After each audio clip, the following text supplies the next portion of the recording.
Hey Jenny, so I stumbled across something pretty interesting.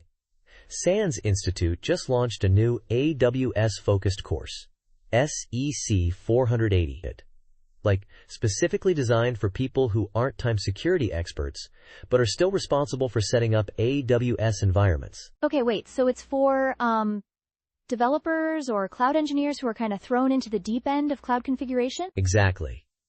And you know how crucial that is, right? Because, let's be honest, AWS can be a asterisk lot, especially if you're trying to get things deployed quickly and security isn't your primary focus. Oh, I hear that. It's like being given the keys to a spaceship without a pilot's license. So what's the big deal with misconfigurations anyway? I mean, are we talking, times catastrophic times failures here? Well, the Verizon DBIR, the Data Breach Investigations report, they found that around 10% of breaches are due to misconfigurations. That might not sound huge, but think about the sheer number of breaches happening. That 10% represents an asterisk lot of vulnerable systems. Whoa. That puts it in perspective. So 10% of breaches are basically self-inflicted wounds because the cloud wasn't set up right in the first place? Precisely. And this course, SEC 480, it's trying to bridge that gap. It's a 2-day hands-on thing, so it's not just theory. They're actually doing the configurations, learning how to build security in from the get-go. 2 days? That seems intense. Is that, really enough time to soak it all in? That's a fair point. And some folks might argue that 2 days isn't enough to cover everything asterisk in AWS security. But from what I gather, it's highly focused. They've got 8 technical modules, hitting the essentials. Things like identity and access management, IAM, which is super important, and automating security using services like Lambda and GuardDuty. Okay, IAM, that makes sense. Controlling who has access to what is, like Cloud Security 101. And GuardDuty, ... That's the threat detection service, right? Yep. And they're not just throwing information at you, they're making you use it. Plus, and this is pretty cool, they're offering an AWS Secure Builder micro-credential through GIAC. GIAC?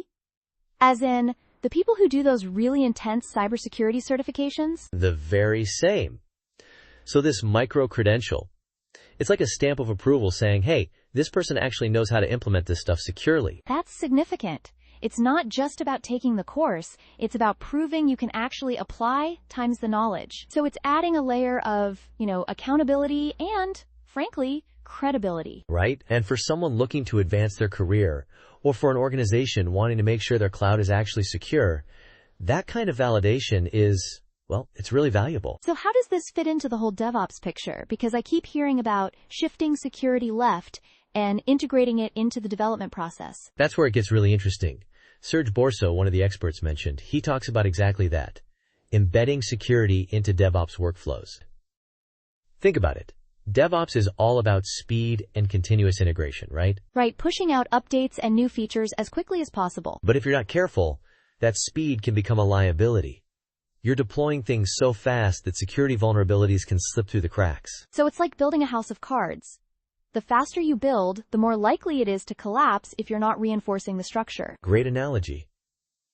And this course, it seems, is teaching people how to reinforce that structure while they're building it. It's not about slowing down DevOps, it's about making it secure DevOps. And I imagine that also helps with compliance, right? Because so many industries have strict regulations about data security. Oh yeah. Improved compliance is a huge benefit. It's not just about avoiding breaches. It's about meeting those regulatory requirements, avoiding fines, and maintaining trust with customers and partners. It's like proactive risk management instead of waiting for something to go wrong and then scrambling to fix it. But I'm wondering, what about smaller teams or individuals? Could the cost of this course be a problem? That's a valid concern, Jenny. While it's available through the AWS Marketplace, which makes it easier to get, the price tag might still be a hurdle for some. It's definitely something to consider. Is the investment worth it compared to, say, other, maybe cheaper, online resources? Yeah, and is 2 days really going to cut it? What if you have questions times the course is over? It's a lot to process in 48 hours. Good point. I guess it really depends on the individual's learning style and prior experience. But, on the upside, the hands-on approach probably helps with retention.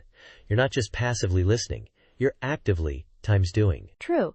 So, thinking about our listeners, what's the biggest mistake times you've seen people make when setting up AWS environments? Oh man. Where do I even start? Probably the most common one is leaving default settings unchanged. It's like leaving your front door unlocked. People get so focused on getting things up and running that they forget the basics. Yeah, that makes a lot of sense. And I imagine a lot of people just don't know the basics, so this course can make a huge difference in that respect. Speaking of our listeners, maybe we should ask them. What do you think, Mark? We could do a poll. What's your biggest AWS security challenge? Options could be, like, misconfigurations, lack of expertise, cost of security tools, or other. I love that idea, Jenny. It's a great way to get them involved. We could even ask them to share their worst cloud security mistakes. Anonymously, of course, and what they learned. Maybe use a hashtag. Hashtag cloud security lessons? Hashtag cloud security lessons. I like it! It's catchy, and it's a good way to build a community around learning from these experiences. We could even have listeners call in. We could have them send recordings of their questions and experiences with AWS Security. That would be awesome. Getting real-world experience and advice from the field can really help people learn the ins and outs. Exactly. And Frank Kim, another expert from SANS, he points out that even with all the tools that cloud providers offer, misconfigurations are asterisk, still at times a major entry point for hackers. So it's not enough to just have times the security features, you have to know how to use them times correctly. Precisely. He talks about the need for strategic alignment, making sure that security measures keep pace with the speed of development. It's a balancing act. It sounds like this course is trying to address a really fundamental problem in cloud security. The gap between knowing what times to do and actually doing time it. And, conveniently, it's available through the AWS Marketplace, so organizations can easily add it to their training programs. That's smart. Making it easy to access is key to getting people trained. It removes one more barrier to, actually getting it done. So between the hands-on training, the micro-credential, and the focus on secure DevOps, it really seems like SANS is addressing a pressing need. It sounds like a course that could make a real difference, both for individual careers and for the overall security of organizations using AWS. Thanks for breaking it all down, Mark. Always appreciate your expertise. Anytime, Jenny. And I'll be keeping tabs on the long-term impacts.